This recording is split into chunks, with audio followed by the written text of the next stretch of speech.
மார்க்கண்டேயர் சொன்னார் யுதிஷ்டிரன் கிட்ட, இப்போ நான் சத்யவான் சாவித்திரி கதை சொன்னேனோனோ யுதிஷ்டிரா, ஏவமாத்மா பிதா மாதா ஸ்வஸ்ரு ஸ்வஸ்வர ஏவச்ச பர்த்துக்குலம் ச சாவித்ர்யா சர்வம் கிருச்ச்ராத் சமுத்ருதம் ததைவேஷா ஹி கல்யாணி திரௌபதி ஷீல சம்பதா. நீ கேட்டியோனோ, என் பத்னியை விட வசத்தியாவத்தி இருந்தாளா சாவித்திரின்னு இருந்தா. அவள் தன்னை காப்பாத்தின்டா, சத்யவானை காப்பாத்தினா, மாமனாரை காப்பாத்தினா, மாமியாரை காப்பாத்தினா, அப்பாவை காப்பாத்தினா, பிரஜையை காப்பாத்தினா, லோகக்ஷேமத்துக்காக போராடினா.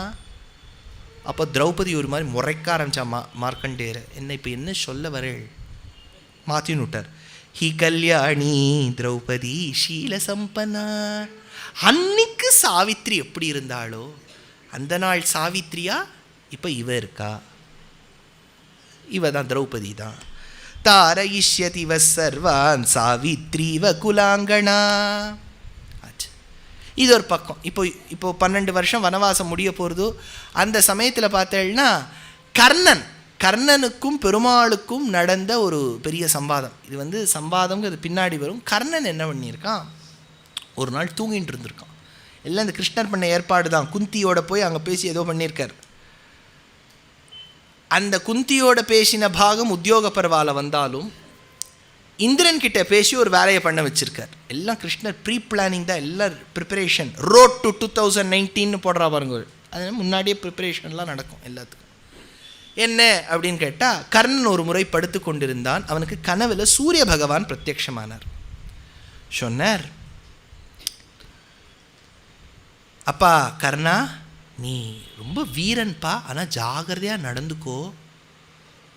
தானமெல்லாம் நீ கொடுத்துன்னு தான் இருக்க, ரொம்ப சந்தோஷமாக இருக்கு, நீ கொடை வள்ளலாக இருக்க, ஆனால் பாத்திரம் அறிந்து பிச்சையிடு, கொஞ்சம் ஜாகிரதை அப்படின்னார். ஏன்பா என்கிட்ட என்ன அப்படி வசத்தியாக இருக்குது மற்றவாக்கிட்ட இல்லாதது? எதிதாஸ்யசி கர்ணத்வம் சஹஜே குண்டலே சுபே. உன் கர்ண கவச்ச குண்டலங்கள் தான் உங்ககிட்ட இருக்கக்கூடிய விஷயம்.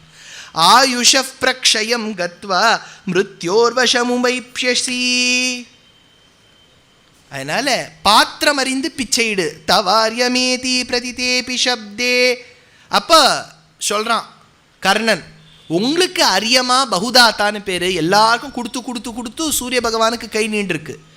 நீங்கள் எல்லாருக்கும் கொடுத்துட்டு உங்கள் அம்சமாக பிறந்த நான் உங்கள் பிள்ளை யாருக்கும் தானம் பண்ணக்கூடாதுன்னு சொல்கிறீங்களே, இது சரியா அப்படின்னு கேட்குறார்.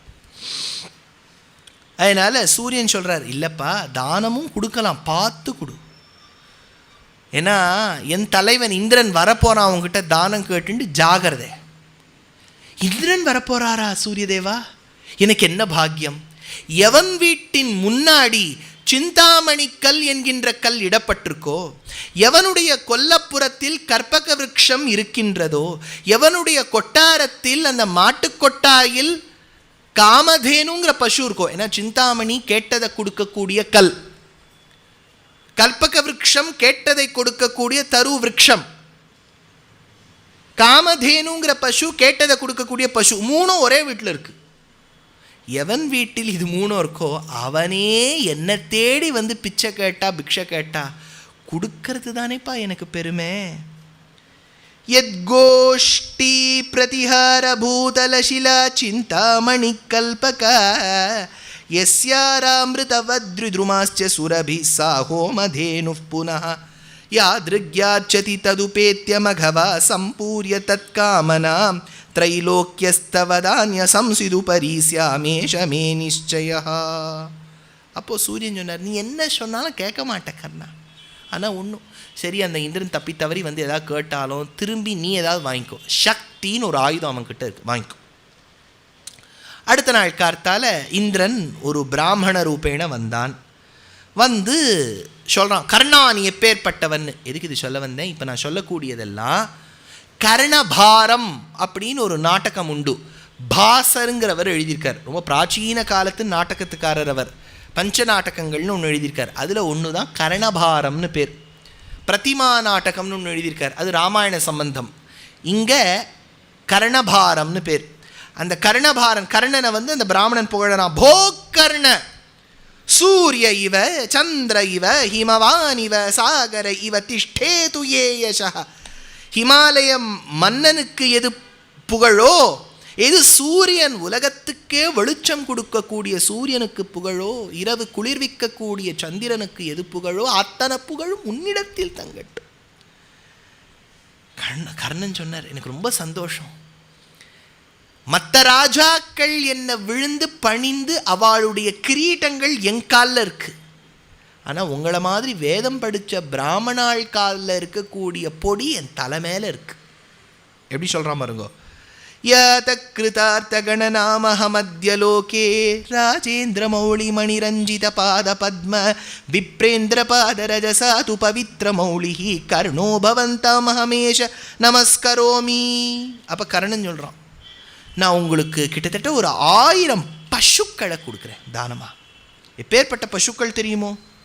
அதுக்கு கண்ணுக்குட்டி இருக்கு, கண்ணுக்குட்டிக்கு பாலை கொடுத்துட்டு மிச்சம் இருக்கிற பால் அமுதமாக இருக்கக்கூடிய பசுக்களை கொடுக்குறேன். குணவதமிருத கல்ப க்ஷீரதாரா பிபர்ஷி த்விஜவர ருச்சிதம் தே திருப்தவத்சானுயாத்திரம் தருபமதிகமர்த்தி பிரார்த்தனீயம் பவித்ரம் வீத கனக ஸ்ருங்கம் கோசஹஸ்ரம் ததாமி.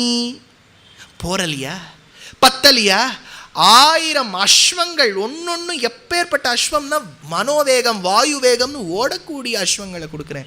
ரவி துரக சமானம் சாதனம் ராஜலக்ஷ்மியா சகல நிருபதிமான்யம் மான்ய காம்போஜாதம் சுகுணமணி விலேகம் யுத்த திருஷ்டாபதானம் சபதி பகுசஹஸ்ரம் வாஜினாம் தே ததாமி. பாசர் எடுக்கிறார், 1000 ஆனைகளை கொடுக்குறேன். எந்த ஆனையின் மஸ்தகத்திலிருந்து மதஜலம் பெருகி முத்தெல்லாம் பெருகி கீழே விழுந்து பெரிய தந்தங்கள் நகங்களோடு கூடிய யானையை கொடுக்குறேன். மதசரித கபோலம் ஷட்பதை சேவியமானம் கிரிவர நிஜயானாமேக கம்பீர கோஷம் சிதனகதசனானாம் வாரணானாம் அநேகம் ரிபு சமர விமர்தம் விருந்தமே தத்ததாமி. கர்ணன் சொல்கிறான், அதுவும் பத்தலியா?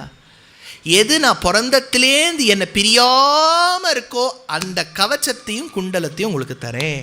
அங்கை சகைவ ஜனிதம் மஹமதேஹ ரக்ஷா தேவாசுரைரபி நபேத்யமிதம் சாஹஸ்ரைஹி தேயம் ததாபி கவச்சம் சஹ குண்டதாபியாம் பிரீத்யா மயா பகவதே ருச்சிதம் யதி ஸ்யாத்.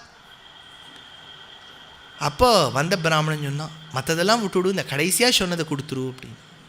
உடனே கர்ணன் அதை கழட்டி, பெரிய கொடை வள்ளலாக இருந்தவன், பெரிய அதாவது பொறாம பிடிச்சவன் ஒரு பக்கம் சொன்னாலும் சூரிய பகவானின் அம்சம் பெற்ற கர்ணனுக்கு ஒரு பெரும் குணம் என்னென்னா கொடை வள்ளலாக இருந்தான். அதனால் கவச்சத்தையும் குண்டலத்தையும் கழட்டி கொடுத்துட்டோம். இப்போ இந்திரன் சொன்னார், இந்த சக்தி ஆயுதத்தை வச்சுக்கோ, ஆனால் ஒன்றும் இது ரொம்ப சக்தி வாய்ந்த ஆயுதம் தான் சக்தி, ஆனால் ஜாகிரதையாக பார்த்து பயன்படுத்தி. எதிராளி பக்கம் கிருஷ்ணன் ஒருத்தர் இருக்கார். யமாஹுர்வேத வித்வாம்சோ வராஹம் அபராஜிதம் நாராயணம் அச்சிந்தியம் ச தேன கிருஷ்ணேன ரக்ஷதே. ஏன்னா அந்த பக்கத்தை கிருஷ்ணன் ஒருத்தன் காப்பாற்றின்னு இருக்கான், நாராயணன் அவன். இன்னும் பார்த்தடி. அதனால தான் இந்த சக்திங்கிற ஆயுதத்தை எங்கே பயன்படுத்தலாம் தெரியுமோ? கர்ணன் கடோத்கச்சன் மேலே பயன்படுத்துகிறான், அதுவும் இரவு வேளையில் பயன்படுத்துகிறான். அதனால் கர்ணா தஸ்மாத் கர்மணா தேன கர்ணஹான்னர். என்னென்னா பேர் வைக்கும்போது கர்ணன்னு பேர் வச்சுட்டா எதுக்கு வச்சோன்னே தெரியல நிறைய பேருக்கு. இப்போ தான் தெரியவர் தான். எப்போ காது எப்படி இருந்தாலும் போகட்டும்னு குண்டலத்தை கர்ணத்திலிருந்து கழட்டி கொடுத்தானோ கர்ணன்கிற பேர் நீடிச்சு தான். அந்த கர்ணன் தான் தானம் பண்ணி இந்திரன் பெற்றுக்கொண்டு வருகின்றான்.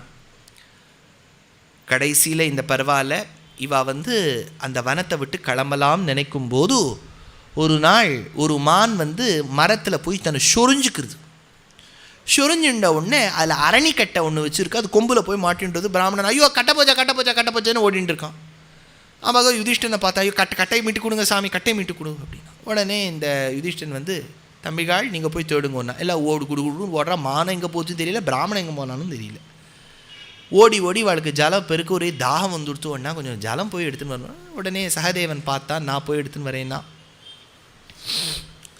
அப்படி நகுலனும் சகதேவனும் பீமனும் அர்ஜுனனும் கடைசியில் யுதிஷ்டன், இந்த 4 பேர் முதல்ல போகிறா. ஒருத்தராக போகிறா. போய் சாரங்க பட்சிகள் அங்கே இருக்குது. அந்த பட்சிகள் இருக்கக்கூடிய இடத்துல ஜலம் இருக்குன்னு நினச்சி போகிறா. ஜலத்தை பருகிறா. அப்போ பருகலாம் நினைக்கும் போதே யக்ஷன் ஒரு கேள்வி, ஒரு யக்ஷன்னு வரல, ஒரு அசரீரி சொல்கிறது, முதல்ல நான் கேட்குற கேள்விக்கு பதில் சொல்லிவிட்டு தீர்த்தத்தை குடி. இது என்ன அநியாயமாக இருக்குது? உலகத்தில் எங்கேயா தீர்த்தம் குடி? இப்போ நம்ம போகிற இடத்துலலாம் தீர்த்தம் குடிக்கிறோம். யாரோ நான் உங்களுக்கு 4 கேள்வி கேட்குறேன், அப்புறம் நீங்கள் தீர்த்தம் கொடுங்கன்னு சொல்லுவேன். இல்லை நாட் பாசிபிள்ப்பா அப்படின்னு சொல்லிட்டு குடிச்சிக்கிறா, கீழே விழுந்துடுறா. அடுத்தவன் போகிறான், கீழே விழுந்துடுறான். 4 பேரும் போனோடனே திரௌபதியை தனியாக விட்டுட்டு போய்ட்றா. திரௌபதியை இப்படி உங்களெல்லாம் நம்பி நான் காட்டுக்கு வந்தேன் பாருங்கள், எப்போ பார்த்தாலும் தனியாக விட்டு போய்டுங்க, எவனா தான் கடத்தின்னு போயிடுவான் அப்படின்னு சொல்லிட்டு தௌமியர் பார்த்துக்கூடன்னு சொல்லிட்டு யுதிஷ்டன் வரார். பார்த்தா 4 டெட் பாடியாக அங்கே இருக்குது. ஐயோ என்னவோ நடந்திருக்கே இங்கே சொல்லிட்டு இவன் 2 பேரும் 4 பேரும் கீழே விழற ஆசாமியே கிடையாது. எங்கேன்னு பார்த்தா அசரீரி வாக்கின்னு சொல்லிட்டு கேள்வி கேட்டதுக்கு பதில் சொல்லுது. நான் சொல்கிறேன், ஆனால் நீ யாரும் சொல்லுது. முதல்ல கொக்கு வடிவில் வந்தான் யக்ஷன். அவன் நான் சில கேள்விகள் கேட்பேன், அப்போ தான் நீ சொல்லணும். சரி கேள்வி கேட்க ஆரம்பி. அது சில கேள்வியை 4ஆக அடிக்கிறது, சில 6ஆக அடிக்கிறது. 4 கேள்வியை ஒரே வழியாக கேட்கும். கிம் ஸ்வித் ஆதித்யம் உன்னயதி கேசதஸ்யா மிதச்சராக அப்படின்னு கேட்க ஆரம்பிச்சு இது நடுவில் டெஸ்ட் வேறு பண்ணோம் இந்த யக்ஷன். 67 கேள்வி ஆனவுடனே சரி உனக்கு உன் தம்பிகள்லாம் என்ன படுத்துன்னு இருக்கா, யாராவது ஒருத்தனை கூட்டுன்னு போ, நீ போ. யுதிஷ்டன் விடமாட்டான். நீ இன்னும் பாக்கி ஏதாவது கேள்வி இருக்கு